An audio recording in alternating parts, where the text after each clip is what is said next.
Well, welcome, Stroke, to Journey Within podcast. I've got a really great guest for you today. He gives a nickname Tinman, and I can't wait for you to get to meet him. So I'm going to bring him on board right now. Here he is. How you Hey, doing? Tin Man, can you hear me? Yes, I can hear you perfectly. So, bro, tell me a little bit, introduce yourself to everybody. Well, I'm sure that people already know me, I think, I hope, by Tin Man. I've been called that for, I guess, as long as I can remember. Uh, it was my little kids that gave me that nickname the first time. It was we were watching The Wizard of Oz, and my son turned around and said, "Look, Dad, there's Tin Man. He doesn't have a heart just like you." And I thought it was funny, and after that, it stuck, and then it just kept on going from then on. Well, what is your real name? So everybody knows when you nickname, your nickname is Tin Man. But what is your Yeah. real name? Still Tin Man, I guess. No, my real name is Fidel Perez. And Um, where do you live? What state or I live in country? Texas, in Central Texas, actually in Bernie, Texas, just right outside of San Antonio. Oh, well, you have respect for my Stetson. There you go. Yeah, that Yeah. that fit in just right around here. That Well, fit in just so right. tell me a little about your life before your stroke. What's it like? What did you do? Brother, I tell you what, before I had the stroke, I had been on motorcycle forever. I'd always ridden a motorcycle ever since I was a little kid. So I rode a motorcycle forever. I was real heavy into sports. I played men's softball till I was 52, I think, and I coached my kids' baseball teams when they were little. And the way I earned a living is I'm a builder. So I've been in the construction business since I was, I don't know, 14, something like that. So I've been in the business for a long time. And actually, what I was going to do is I was going to try and retire when I was 65. And, 65 came around and I thought, yeah, yeah, exactly. I got a little more time. And the years kept on going, and every year I'd promised myself I was going to retire the next year. It was going to happen. And I was just about to turn 70. I was a month from turning 70 when that one Thursday morning on August 29th, I thought to myself, I was laying in bed, and I remember, I don't know whether it was my voice or God's voice, and I heard it three times. It was I guess I was being lazy, and I was hearing this phrase, "Get up." I heard the phrase three times, "Get up, get up, get up," and so I sat up out of the bed and got my bearings as all old guys do at the very beginning, and took a step off. And I usually step off with my right foot. I stepped off in my right foot and nothing was there. There was absolutely zero. I mean, it just everything collapsed. Everything on my right side was out, and I could not understand it. And my wife was headed out for a part-time job that she has. She volunteers for our church, and so she was on her way out the door that morning, and I yelled for her, and just kept yelling for her. And she was already, I mean, she had the door halfway open. She yelled at me, and she goes, "What do you want?" And I just said, "Come here." And she came over to the room, and she said, "What's wrong?" I said, "I need you to help me to the bathroom because I just can't move. Everything I have just won't do it." So she got on my right side, and I'm a pretty big guy. So when she tried to help me, I had nothing on the right side. So I just leaned all my weight out to her, and she said she couldn't do it. So finally, we got to the bathroom, got back to the bed, and she asked me what was wrong with me, and I told her, I said, I just don't know. And she said, I can't understand what you're saying to me. You're just uh, mumbling your words. I said, well, I said, I guess we better get in your car and go to the hospital. And she said, I can't take you to the hospital. You're much more serious than that. She called the ambulance. Ambulance came out, and of course, like every ambulance, they have that gurney that just does not fit through doors. It just will not fit through doors. So what they did is they went and got into my office and pulled my office chair out and sat me in the chair and took me off. And from there on, that's when everything started up.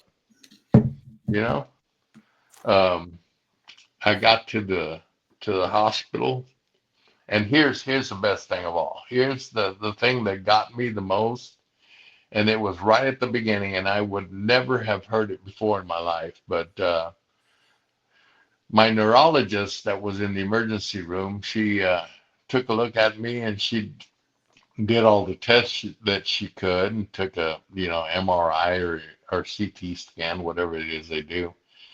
And she she sat down in her chair, and my wife was sitting next to me, and I was laying on the gurney, and she goes, the first thing out of her mouth was, I could practice 50 years, 50 more years, and I'll never see what I saw today. And what had happened is, evidently, since I was a kid, I had been growing new vessels off of my brainstem, and they just kept on growing, and things were going on. So when my brainstem was blocked, those little extra blood vessels took over. Now, it obviously wasn't enough blood because I still had the stroke symptoms, and I couldn't move and get going. Nothing would work. And so she said, you had a stroke, so we're going to watch you in here for 3 days. And then after that, you can either check into the hospital's PT floor, which is on the third floor of where the hospital I was at, or you can find someplace else to go.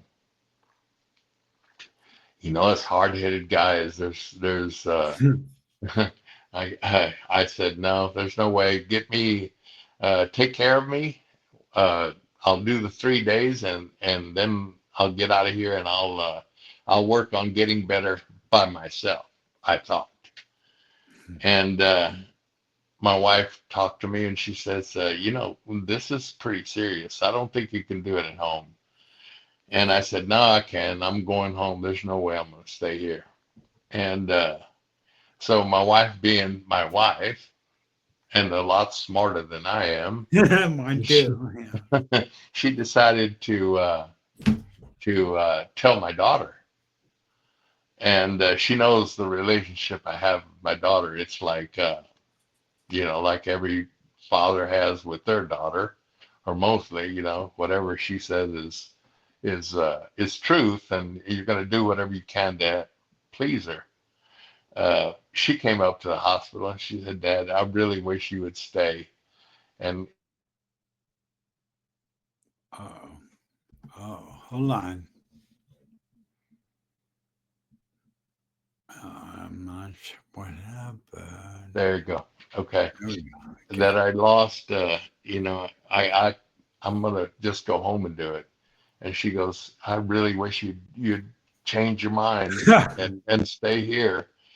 And I said, well, let me think about it overnight. And she said, okay. So she didn't let it die there. She made it a job of hers to call me that night and ask me again to stay. Um, so obviously I gave in. I stayed. And the other thing is, uh, I I was there for 3 days, and I hadn't been checked into the rehab center yet. And my doctor said she was going to do it, and I was going to get into that rehab center. it didn't happen. And I was still in the regular hospital.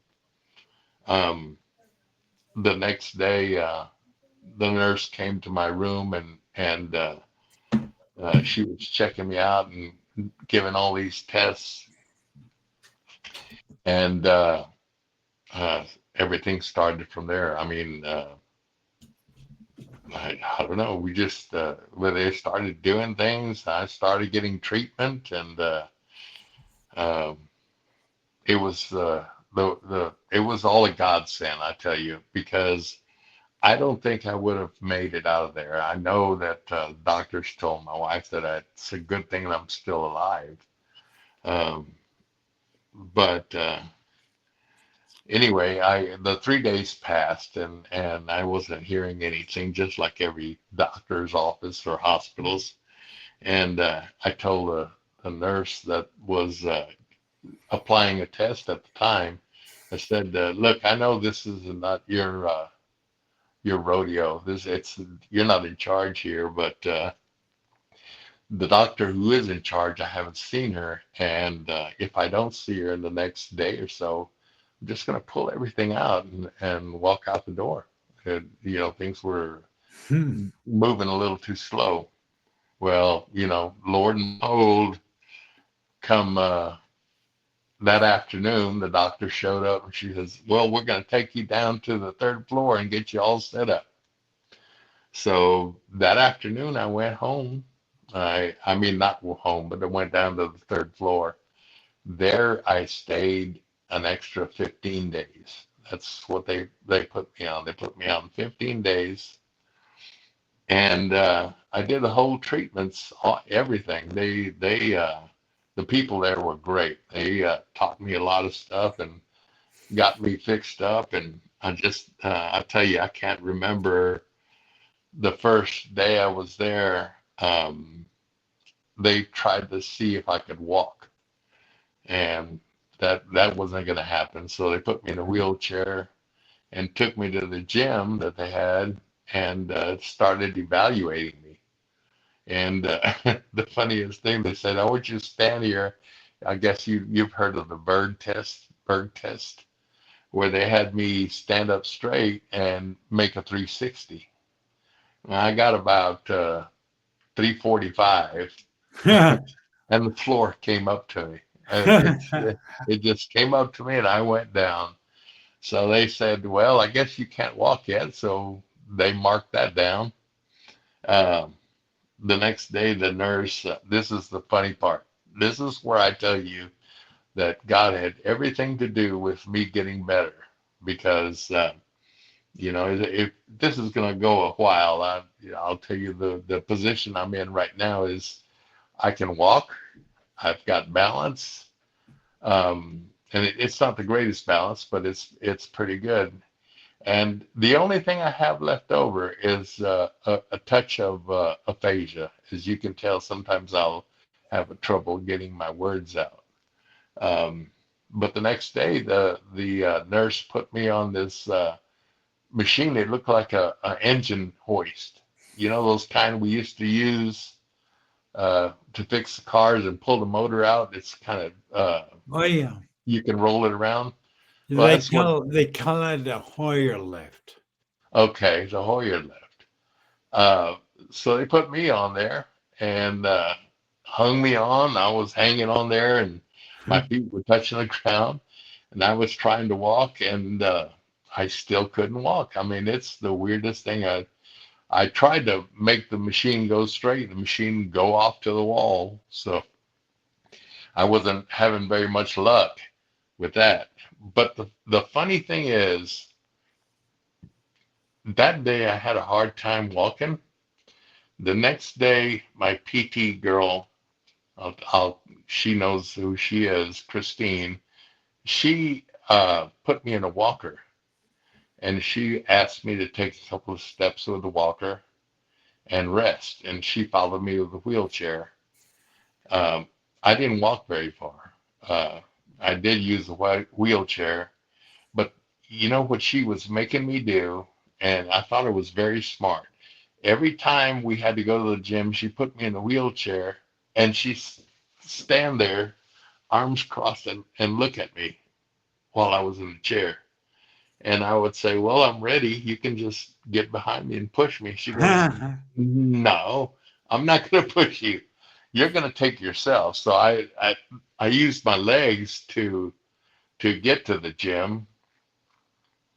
And you probably know about it better than I do. What she was doing was trying to get me to use my legs. Um, that next day, I even walked a little farther with the walker, and that walker became a part of my life for a long time. It even took me to the last day I was staying in the hospital, and I had recovered so much that instead of the 15 days I had to stay there, they cut it down to 13 days. So, I had to just look up and just thank God for what he was doing in my life. I mean, these things were not supposed to be happening to me. I was getting better and better. I came home after the 13 days, and I tell you, my wife was some kind of. I mean, she's a great partner. I can never thank her enough for what she was doing. But all the time when I was in the hospital, what she was doing is doing her research to find a rehabilitation center outside of the hospital so I could go right into it right as soon as I got home. That was pretty awesome for her to do that for me. And I went and did that, and for the next, I don't know, 5 weeks, I guess, my wife took me religiously to the PT center, and I remember the biggest thing she was always doing was opening the trunk of her car and pulling out my walker and putting it in front of me, and I was using it. But she got me hung up on a company. Um, they're called Trio, and what they All the right. re, What is it Trio called? Trio Trio Rehabilitation Center here in Bernie, Texas. Um, those guys were completely awesome. They were just 1,000% awesome. Every time, every time I went in, yeah, and I had a session with my PT person, I started joking with her and asked her if it was her job to figure out weird things for me to do and learn how to do it because that I had never heard of any of those things. But everything she taught me to do or had me do was one little piece uh, put of a puzzle that I was going to put together later. And every day was another piece of a puzzle that they had me work on and made me get better at that piece before going on to bigger things. When we got to the bigger things, um, they were all a piece of everything I had done before, and I thought they were great. I thought between them and my Savior Jesus Christ, I had a team that was unbeatable, man. They were just unbeatable, and every day was something new. That's one of the things that I wanted to tell your guest today was that depression is one of the biggest things that always hits somebody with a stroke. Mine was very little because the people at the hospital, one of the PT guys, he had suffered a stroke, and he was a therapist. The So PT guy suffered a stroke. yes, he had a stroke, and he was giving me PT while he was recovering, and he had recovered even better than I'm recovered now. But I could tell he had a little aphasia also. But he told me that just trust the process, and we'll have you walking in no time. So I took his words to heart, and um, I just every little thing, every single morning I woke up, there was one thing that would happen during the day that I thought, wow, I couldn't do this yesterday and I could do it today. So I am getting better. So by thinking that just those thoughts and uh, I would go to sleep thinking, wow, tomorrow I get to wake up and something new is going to happen. I'm going to get some other new victory.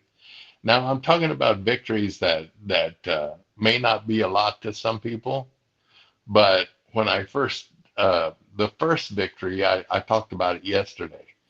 I comb my hair, just like regular guys, and when I could get over here to my left side, it my hand was working, and I was combing my hair just as smooth as can be. Um, I thought, wow, I couldn't do that yesterday or day before that.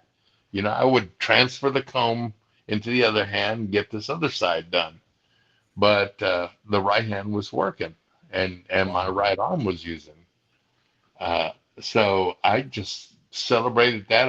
I came out to the living room and I told my wife, my hand, I can use my right arm now. And she said, what do you mean? I said, well, look at this. And I was doing it, and she goes, oh my God. That's great. So that was the victory that I took with me all day long, and even going to bed that night, I was thinking, "Wow, I my right arm came back today." And the next day, my I was practicing something that my PT people had told me in the hospital was to try to trace out the ABCs with my right foot. So every single minute when I was sitting in a chair, I don't care what I was doing, I was practicing those ABCs and just trying to get them right and trying to get them perfect. Where I could tell that it was a letter.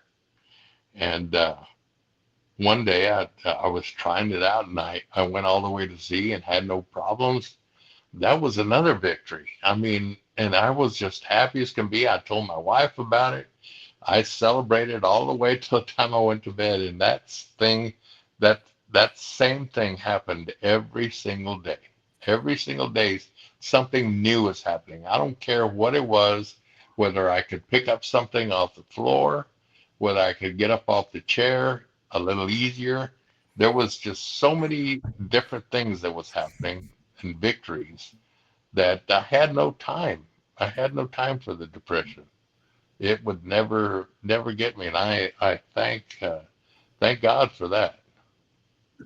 Well, man, a lot to unpack. Sure Um, it is.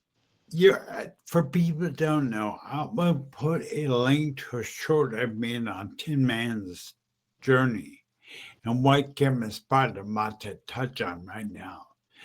Tin Man, you Yes. were motivated by those little wins, little things you couldn't do the day before, and they kept me motivated to Yep. be a little bit about the mindset where you were able to not to be depressed, but to take the little wins of celebration. Man, the mindset that I had is just like I said before. Uh, when those things started happening and those things started coming back, of course there was days where nothing would happen. It would be the status quo. Wasn't getting any worse, but I didn't have anything new for that day.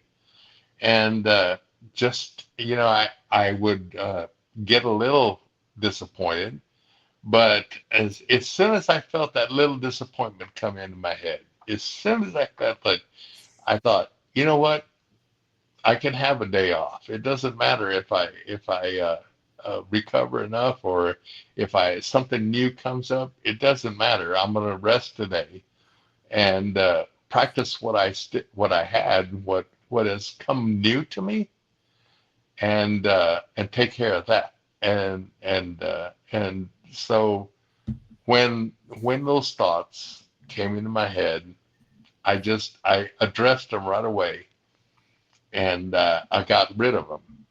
Um, so the and I think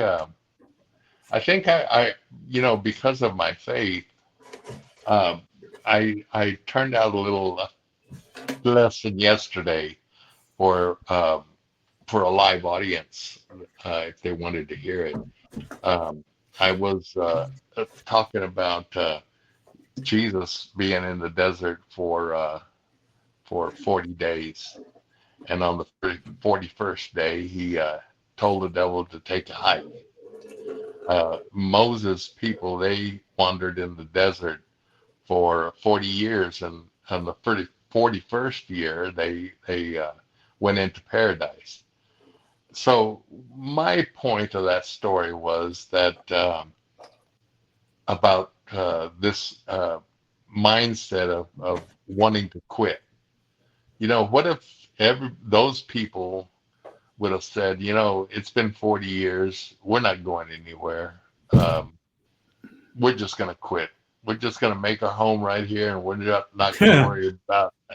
That's what I was looking at in my heart every day. It's no use to quit. It'll get better tomorrow, and I know it'll get better tomorrow. And I guess what was great and what kept my mind going is that it was better the next day.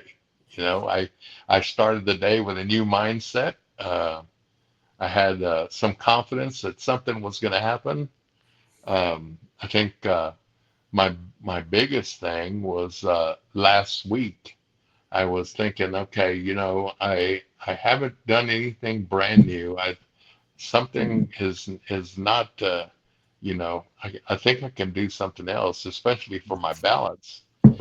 And I went out to the front porch and I practiced it for probably all week, where I would take a few steps forward and turn around in a circle and walk another few steps, and then I'd walk backwards a few steps and turn around and come back the other way. And man, the first time I tried it, I lost my balance completely. And it was a good thing there was a wall and a rail to catch me, but I kept thinking, okay, I did this wrong. Maybe I'll do it again and I won't, do the same thing again. And it just, after about 3 or 4 days, I got it. And I couldn't wait till my wife came home, and I told her about it, and she goes, I want to see it. I don't believe you. So I had tried it again, and it worked. So she just was completely amazed. But the thing that I'm trying to say here is that it doesn't matter how much better you think you're getting. Uh, uh, if you keep on trying things and doing things, I mean, here, look, let's take a yo-yo. I mean, you had one, I had one when we were kids, and I guarantee you, the first time we got it, when we sent that yo-yo down, it just stayed there. It didn't do anything, and you kept practicing, and pretty soon you were doing tricks and the reason why is because his brain was teaching you, saying, okay, you can't do that. You can do this and make it work. And as soon as it would work, there you go. So, trying to think of that with what we're going through right now, it just makes good sense. Keep doing it, keep doing it, keep doing it, and pretty soon, you're gonna recover. And I was gonna tell you earlier, I know it's a lot to unpack, but I wrote it all Oh, down. no, really? Yes, sir. We, I just need a publisher and somebody will take the story up. I just got this and made a copy of it so I can have it for myself and show people. But yeah, I decided to write it all down. And the reason why I wrote it all down and I wanted to write it all down is just like we're talking right now. Somebody can hear this, and I had somebody uh, message me Saturday, and one of the words that he was saying was that he was 4 months into his stroke, and he was about where I was about that time. He looked back on my profile and saw where I was at his time, and it inspired him to keep trying, to keep going. And the reason why I wrote this book is so that if somebody reads it and looks at it, they'll have this hope and this it'll go to their mindset and the hope that they are going to get better and that they could get better, if not 100%, a lot better than what they are right now. I You know? think that Tinman, I think that's really a good point. I mean, like I am, I'm 15 years post stroke. I'm an old man compared to you, Oh, but huh, I'm old, Aaron. I I'm know. 70 Yeah, years you old. look great, but you look great. Thank you. My point is, your attitude. You have an attitude of Brazilians, and you're like a inspirational quote all the time. Victory is certain for the stroke survivor doesn't stop trying. Right, You right, didn't stop trying. right. I mean, I couldn't. There's no way that I could. One of the reasons, and a couple of reasons why I couldn't do it is remember I told you about my daughter talking me into staying, and my wife doing her research and finding a place for me to go and work out better. And the other thing that I haven't mentioned yet was, when I had to let the company, I had to leave the company. I had to finally retire, forced retirement because of the stroke.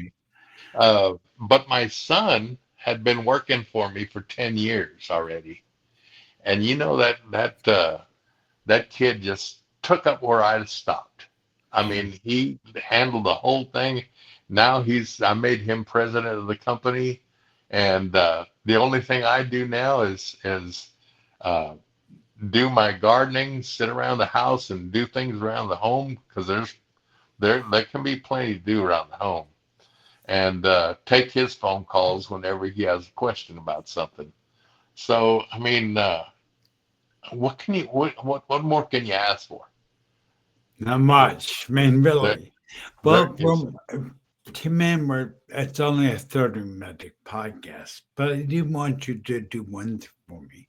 If Yes, you sir. would get one piece of advice for a stroke survivor out there, what would it be? My piece of advice would be, first of all, do not listen to anything negative that comes into your head.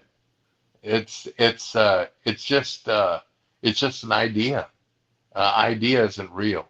It doesn't it Our idea doesn't become real until you make that idea happen.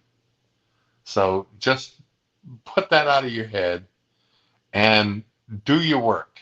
Do the work you're supposed to do. If One of the things that I was doing, I preach a lot, and I heard the first night I was in the hospital. I listened to some motivation tapes because I wanted to find something that I could hang on to and that I could do. And one of the things that I heard the most is that set a goal for yourself, and that becomes your mountain. And as soon as you climb that mountain, look around for a taller mountain and go climb that mountain. And when your PT person says, okay, let's do 10 reps of this, give them 11. And when you do 11, give them 12. And those are your victories every time you do it. If you do one more than what you did the last time, that's a victory. So make sure that you count everything you do new for a victory. Awesome, awesome, awesome. If That's that, what I would do. I want to encourage everybody, please click on the link below on Listen to a Stroke Survivor Shorty Road. Tim Man wrote short, and I created a short out of it, short video. and talks about the Brazilians and little wins, celebrating every win. But hey, Tim, man, I'm gonna have you on again because I want to unpack some more. But we I love ran it. out of time. But I want to thank you for being here, bro. I really do. Thank you so much. Thanks, Aaron. I really All right. appreciate the time. Have a great day. You too, buddy. We'll see you.